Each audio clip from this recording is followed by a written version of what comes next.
Chapter 2, Pursuit in Tokyo. Once again, the title is misspelled. Ninja Gaiden? I don't recall playing that game. So, in the last installment, Ryu's village was completely fucking razed. One guy was left alive, and he manages to tell Ryu that the Bushido was stolen.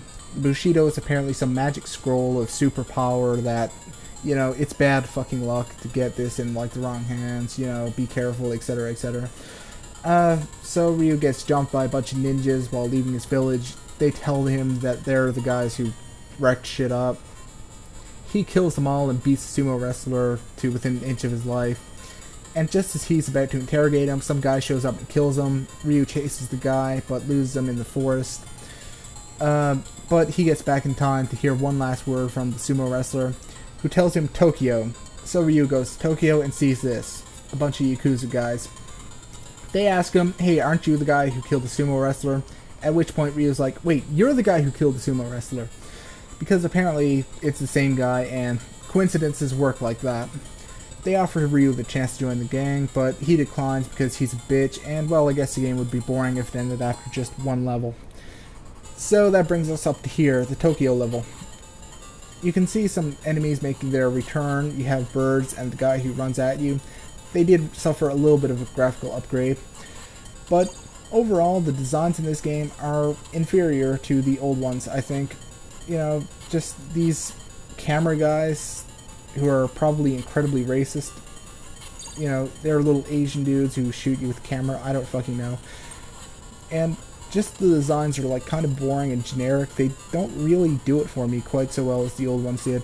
I mean, say what you want about having a bunch of guys in hockey mask and pumpkin head and whatever chasing after you, but that was interesting, you know? I mean, fighting fishmen and stuff, that was kind of cool, but you're just fighting people in this, and they aren't really interesting looking people.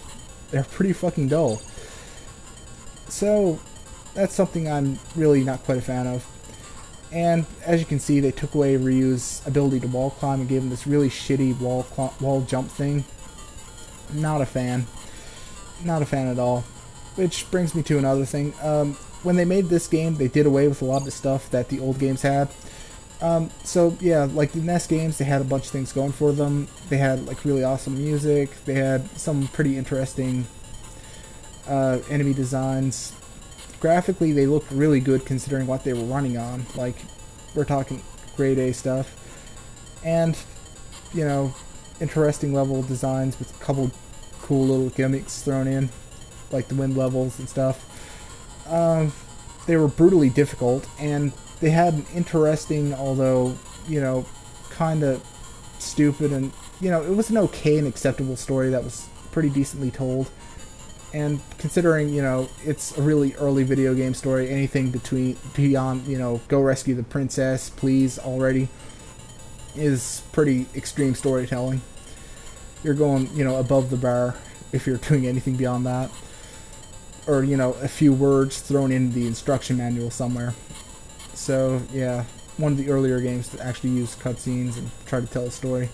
And they kept one going between games, you know. The ending of one game was like the beginning of another, and there was stuff between the games that functioned, you know, like the third game, Foster, all that stuff. So, when they made this, they did away with pretty much everything except for one thing. Shit. Try to guess what that was. Here's a hint. It wasn't the graphics, it's not the music, it's not the controls, which in the NES games were really nice and fluid, and they made sense, and they were logical and all that. It's the fucking difficulty. They kept the difficulty and the cheapness and all that shit, but everything else is pretty, you know, below par. It's not... everything else, it doesn't really measure up, and there's a reason that people don't really remember these games. God, I fucking hate that part. I died there just a couple seconds ago. It's really easy to miss that jump. What you have to do is really jump up and then jump across. I didn't do that right the first time. Like the whole spawning stuff just off screen, or like when you scroll over it spawns, that stuff is completely out in full force here. Yeah, so they kept the difficulty up. It's not hard, especially. you know, it's one of the easier games, I think, in the series. I remember getting pretty far on 1, like, towards the last area, I believe. And, you know, in 2, I probably would have completed it if I put in a little bit more effort back in the day.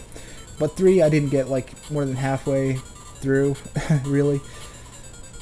And this game, it seems certainly doable. I'd say it's somewhere around 2 or 1 in terms of difficulty. This boss here, really fucking dull. You can just sit there and spam that attack, special. Then you just climb up and slash them. You actually can't climb when you're doing that hand-over-hand thing. So, yeah, that's really kind of inferior right there. I'm really not a huge fan of this game. Fuck. Okay, so the Yakuza boss is down. Really, really boring boss fight. Really easy. Just spam special attacks and slash them a couple times. They are pretty forgiving with like power-ups and health upgrades and stuff. So it's okay, difficulty-wise. I'll be playing through this, you know, save state free, or as save state free as I can. I'm not sure how it's going to go later. And, you know, completely live commentary, all that stuff. All that good stuff. So I'm interrogating the Yakuza boss, and he apparently doesn't know where the scroll is. But this samurai dude. Anyway, he has that. So stay tuned next time, Samurai and Sutenkaku. Fuck you all and good night.